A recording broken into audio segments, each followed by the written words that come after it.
Green, in regards to the public face of these agencies, and that public face being in person, like at the BIA.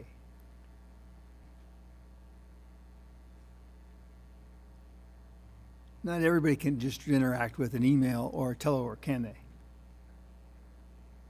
No, like the GAO, Ms. Lockett stated, we go through an evaluation process. It's mainly mission support, non-public facing, folks that have jobs that don't require them to come into a facility to do many of the duties that they're assigned that can telework. Most of our employees are public facing. They have to come to do work on the land and engage with the public every day. Okay, so the next question is for both of you. In the past, we've held hearings in regards to Department of Interior's security codes and their passwords. How has that issue been affected during the time of telework and remote learning? Ms. Locke, would you want to go first on that? We have not looked into their security codes, but I can tell you that during the peak of the pandemic, when we were all in telework status, there were cybersecurity issues that popped. And fortunately, entities like OMB and DHS and NIST put out practices to help keep agencies safe. And in addition, the security officers were working remote, so they could address those security threats and put out advisories about them. But I do not have an answer regarding the. Well, to your point there, I think you alluded to the problem as being that it's much more diffuse. If people are reporting for duty here in Washington, D.C., they're more located in one area, making it easier for the security evaluations and upkeep. Would it not? That is not my area of expertise, so I can't respond to that. Okay. Mr. Green, would you like to respond to that? That's not my area of expertise either, but I can tell you that there has been major strides made with our office of our CIO, our Chief Information Office, with leveraging new secure technology. To get a specific answer to a specific question, I would have to refer back to our experts back at the department to get you an answer on that. So once again, to Mr. Green,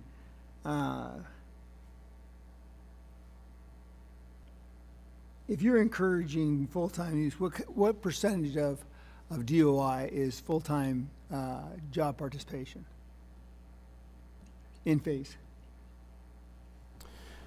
All of our employees, whether they're teleworking or not, are working every day to deliver for the American people. I would say that, again, we have 55% of our workforce is public-facing, and they have to come to the land every day to do their work. And so the balance of the folks are allowed to telework either at an ad hoc basis, periodically, based on situation, or have regular schedules where they can telework from 1 up to 8 days per pay period of telework.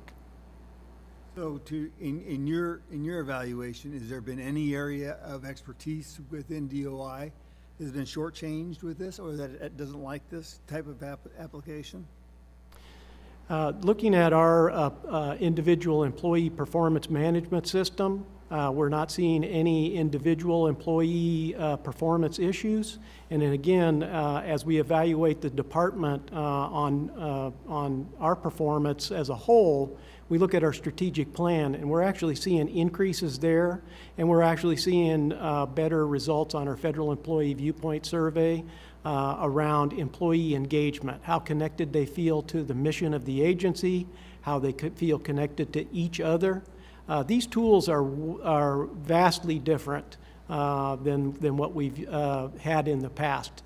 Even 5 years ago, the tools were not available for employees to engage at the level that they are able to now. Well, it's amazing what technology will do. I mean, we can be in person. I mean, you and I can be, on different sides of the continent, and we can definitely see each other, talk to each other, see our expressions, all sorts of things that we couldn't have done before. So, I want to come back to the Native Americans.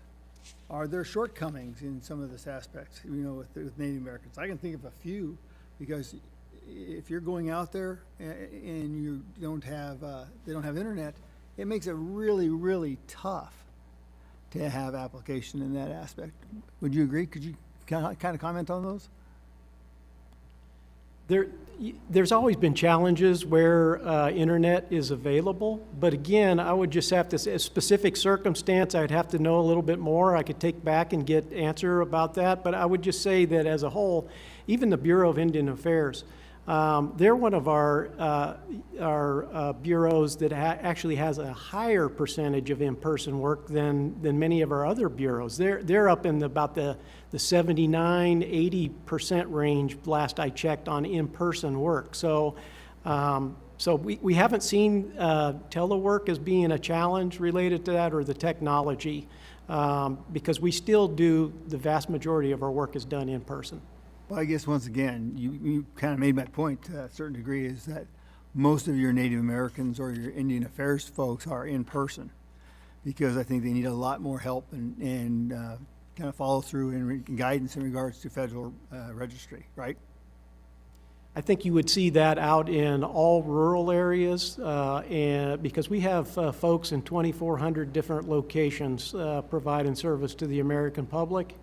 And I think you would see that same dynamic, because we don't have a large concentration of mission support people in those locations. Those are locations where those folks are delivering services directly, and so you would see a higher percentage of in-person work there, because their jobs just don't lend themselves to telework or remote work.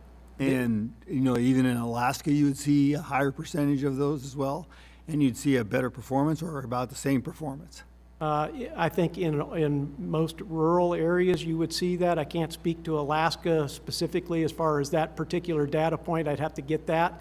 But I would say I think that you would see that in most rural areas. Anywhere where you'd see a headquarters kind of concentration like the National Capital Region, that's where you're going to see a concentration of some of these most of these mission support roles, and those just happen to be the ones that the work that they perform. They perform work here for folks all the way across the country, and they're able to do it because of the secure technology. And those are the folks that are able to telework, and in some cases, there's remote work opportunities there as well. Ms. Locke, have you seen any changes, like just your input on those same things in regards to Native Americans from that standpoint? So what I will say is I just visited the territories on another congressional request, and DOI was part of that review. And in talking with them, we did ask about telework, and in particular Fish and Wildlife officials as well as National Park Service officials stated that since they started offering telework, their pool of applicants opened. They had a larger geographic area to choose from and more skill sets to choose from. With that being said, they also acknowledged that while recruitment and retention had improved, that not every position was suitable for telework because they had to be in person. But they said even if they offered 1 day a pay period to telework, when those individuals who normally have to be in person just had to do administrative stuff behind the computer, that was beneficial to them. Well, I find this very interesting that we stumbled, I mean, kind of blindly in regards to the COVID national emergency, that we stumbled on this, and we're seeing some results in regards to that. So I find it very interesting that we've gone down that road. Okay, any questions?